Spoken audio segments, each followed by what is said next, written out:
और चलिए मंगलवार की सुबह और देखते हैं कितना मंगल रहता है आज का दिन, क्योंकि पिछले 3 दिनों से तो हम कुछ दिक्कत झेल रहे हैं। पिछले 3 दिनों से भारतीय बाजारों में लगातार वो दबाव देखने को मिल रहा है। आपकी स्क्रीन पर आएगा थर्सडे, फ्राइडे और कल यानी कि सोमवार को प्रेशर के साथ हुआ है भारतीय बाजारों में कामकाज, और हर दिन वो प्रेशर बढ़ता हुआ नजर आया।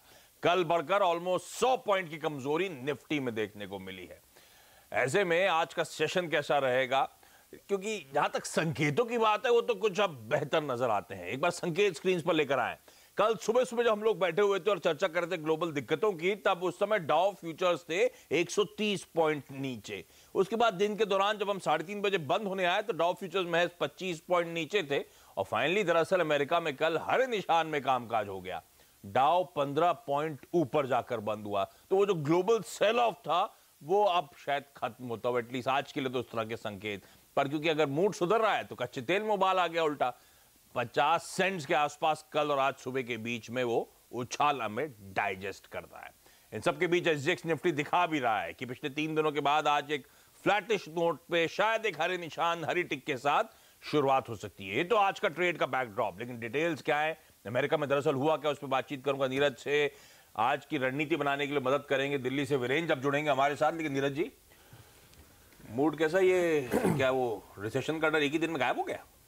नहीं, गायब नहीं हुआ है। देखिए, चूंकि काफी गिर गए थे लेकिन वो डर अभी बना हुआ है। जो ग्लोबल ट्रेड मॉनिटर की रिपोर्ट है वो ये कह रही, ये डच फर्म है जो पूरी दुनिया के ट्रेड को कंपाइल करते हैं, उसके बाद डेटा देते हैं। बहुत मोस्ट ऑथेंटिक डेटा होता है, और ये पूरी दुनिया का ट्रेड एक साथ देखते हैं। उनका कहना है कि जो ट्रेड है पिछले इस साल का, वो 10 साल के लो पे चला गया है, विच इज़ वेरी सिग्निफिकेंट। मतलब 1.8% डाउन है। और उनका मानना है कि अमेरिका का एक्सपोर्ट ग्रोथ 0% है। तो ग्रोथ अगर आपकी 0% है और दुनिया भर में 2% के आसपास ग्रोथ कम हो रही है, तो वो चिंता जता रहा है कि ग्लोबल मंदी की ये पक्के सबूत है। ये रिपोर्ट अमेरिका में लोग इसको चूंकि बहुत गिर चुके थे ट्रेड ऑफ करके लिया है, लेकिन ये चिंता की बात तो है। उनका मानना है कि तो महीनों से दो सबसे बड़ी इकोनॉमी यूएस और चाइना के बीच जब ट्रेड ठंडा पड़ा हुआ है तो ग्लोबली भी वो प्रेशर दिखेगा। उसका प्रेशर दिखेगा। अब वो सॉर्ट आउट नहीं करेंगे तो और दिक्कत पड़ेगी। तो उसकी वजह से थोड़ी चिंताएं हैं, कंसर्न बना हुआ है। बाउंस क्यों आ रहा है? क्योंकि बहुत ज्यादा गिरे, उसके बाद इंडस्ट्रियल में कुछ थोड़ी तेजी देखने को मिली। क्लीन चिट जो मिली, थोड़ा सा ट्रम्प साहब ने धमकी भी दे दी पलट की। अरे क्या हुआ कि जिन लोगों ने ये जांच शुरू कराई थी उनके खिलाफ कार्रवाई हो सकती है। हमने तो कुछ नहीं कहा था ना यार, उनके अपने थे। अच्छा, तब ठीक है। तो उस पर बहुत बवाल चल रहा है कि उस रिपोर्ट को लेकर आइए, जिन जिन लोगों ने शिकायत करी उनके खिलाफ कार्रवाई होगी। वो तो बयानबाजी हुआ चले, उसका एक बड़ा पॉजिटिव सेंटिमेंट था वहाँ पे।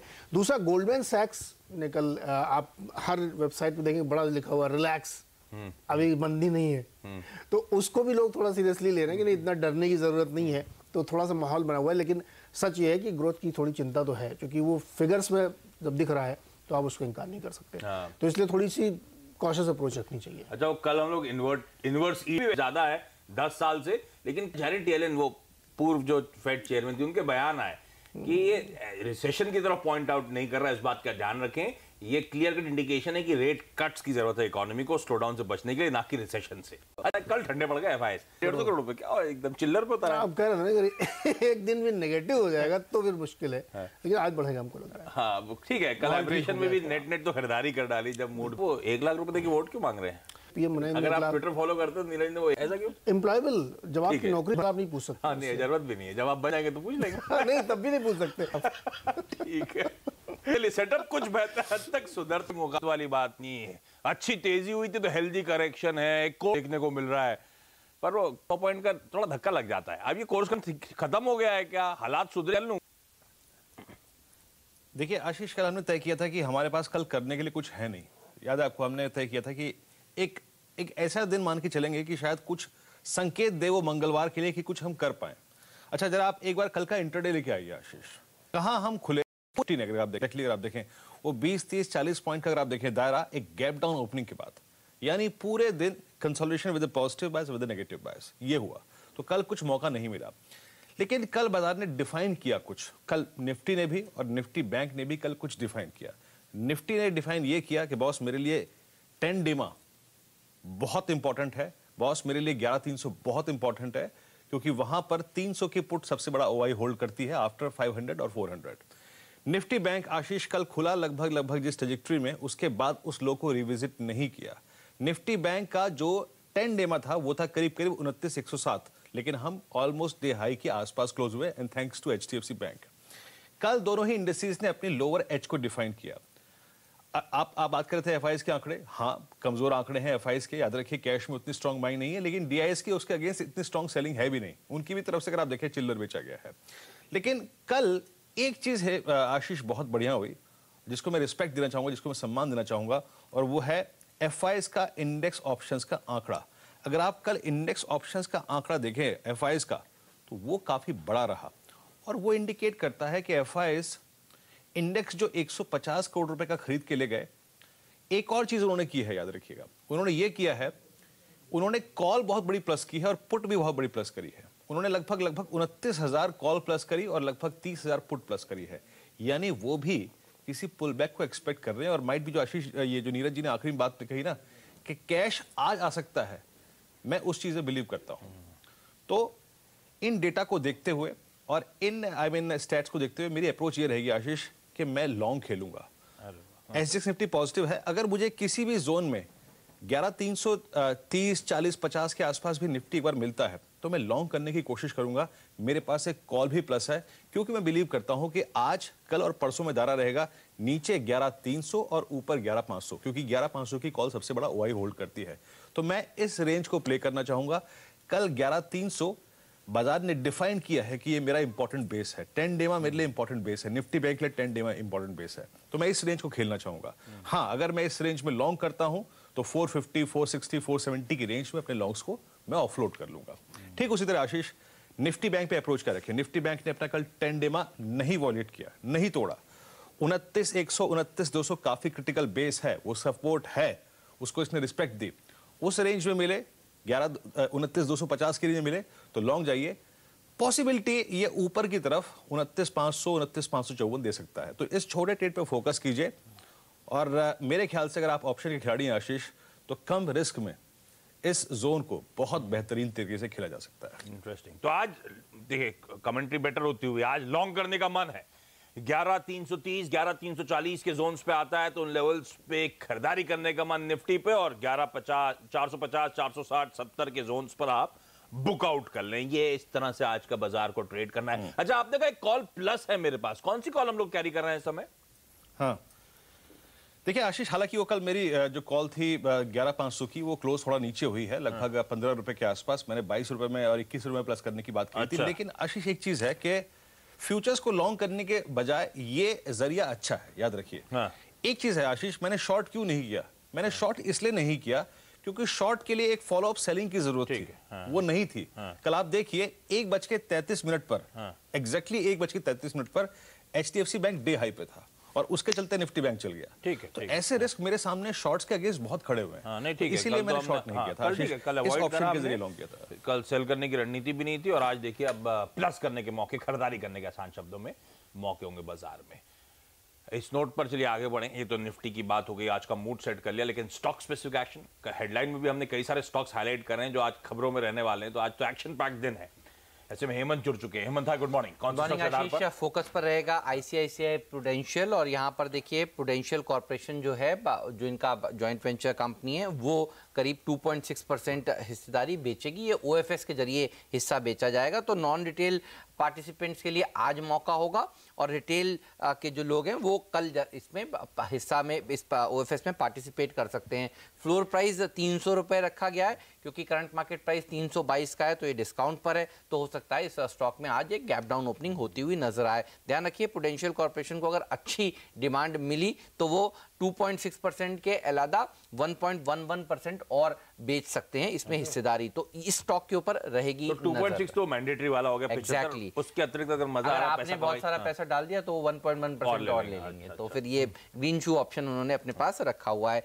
डीएलएफ के ऊपर रखिएगा नजर। ये क्यूआईपी कल देर शाम खुल चुका था, ध्यान रखिए, ये आज खुलेगा नहीं है, ये कल देर शाम खुल चुका था। एग्जैक्टली, तो ये आज नहीं खुला है, और इसमें अच्छी डिमांड देखने को मिलने वाली है, ये भी ध्यान रखिए। 3,000 करोड़ का ये क्यूआईपी है, 193 रुपीज का फ्लोर प्राइस है। देखिए देखिए करंट मार्केट प्राइस 189 के आसपास है और ये इन्होंने फ्लोर प्राइस से 5% डिस्काउंट देने की बात भी करी थी। तो आज जहां ये खुलेगा और जब ये सामने आएगी खबर की ये QIP बहुत बढ़िया रिस्पांस मिला तो फिर इसमें एक रिकवरी देखने को मिलने वाली है। ये समझने वाली बात है कि ये QIP कर क्यों रहे हैं।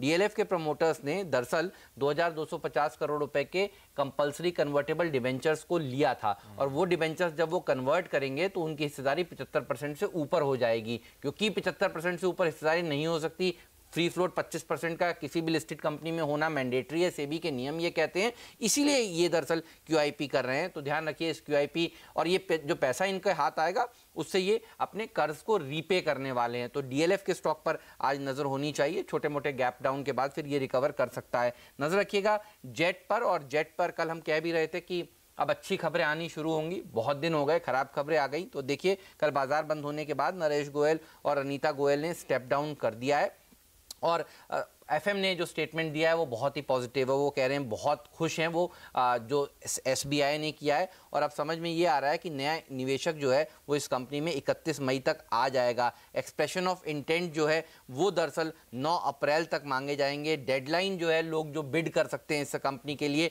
वो 30 अप्रैल तक कर सकते हैं। ध्यान रखिए नरेश गोयल खुद भी अगर चाहें इस कंपनी के लिए तो वो भी बिड कर सकते हैं। तो 1500 करोड़ रुपए SBI और कंसोर्शियम डाल रहा है और इससे जो टेम्परेरी दिक्कतें थी, स्टाफ का पेमेंट, सैलरीज, ये सब पूरी हो जाएंगी। और ध्यान रखिए ये स्टॉक कल तक था FNO के बैन में, अब FNO के बैन से कल बाहर आ गया है। तो कहते हैं जब जेल से कोई कैदी छूटता है तो फिर भागता है, तो आज ये बढ़िया तेजी दिखा सकता है। कल 226 रुपए पर 8:30 बजे हमने मुनाफे की तैयारी में कहा था इसको खरीद लीजिए, दिन के हाईएस्ट लेवल पर जाकर इसने समाप्ति दी।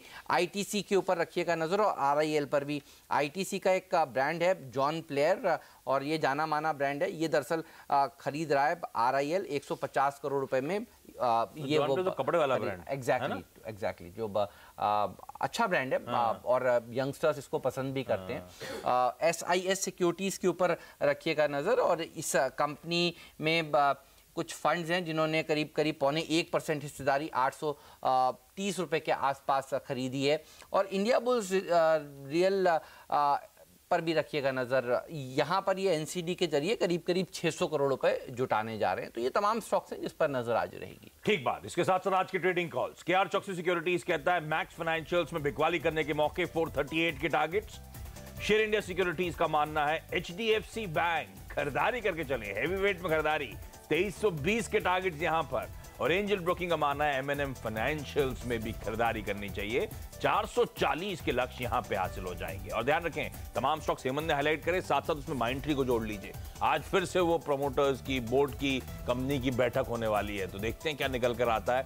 वहां पर इलाहाबाद बैंक अपने कैपिटल रेजिंग प्लान पे विचार करने वाला है और RBI आज मुलाकात करने वाली है ट्रेड बॉडीज के साथ, क्रेडिट रेटिंग एजेंसीज के साथ, इंटरेस्ट रेट्स पर और इकोनॉमिक एक्टिविटी को कैसे बूस्ट करा जा सकता है उस पर फोकस होगा। और साथ साथ FY20 का पहली छमाही का जो बोरोइंग कैलेंडर है, उधारी कार्यक्रम जो है, उस पर भी फैसला आज संभव है। मैं ब्रेक ले रहा हूं इस नोट पर।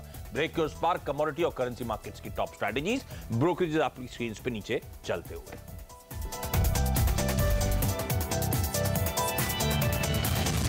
ब्रेक के बाद आपका स्वागत है और कमोडिटी करेंसी मार्केट की स्ट्रैटेजीज आप लोग की स्क्रीन पर आएंगी। कुंवर जी ग्रुप की तरफ से है। गोल्ड का अप्रैल वायदा MCX पे खरीदें, 32,400 के लक्ष्य हासिल हो जाएंगे। जिंक का अप्रैल वायदा MCX पे खरीद के चलें, 218 के लक्ष्य। और USD INR का मार्च फ्यूचर खरीद लें 6886 पर 6920 के टारगेट्स के लिए, यानी कि रुपया ट्रेड में कुछ कमजोर हो सकता है। जाते थे SGX निफ्टी हरे निशान से अब लाल निशान में, लेकिन एक फ्लैट ओपनिंग इंडिकेशंस और हल्की कमजोरी में तो वीरू कह ही रहे हैं। 11330 11340 के जोन पर अगर नीचे आता है तो वो अच्छे अट्रैक्टिव लेवल्स होंगे खरीदारी करने के, निफ्टी को लॉन्ग करने के। इस नोट पर आज के मॉर्निंग कॉल में इतना ही। ब्रेक ले रहा हूं, ब्रेक के उस पार स्टॉक 2020।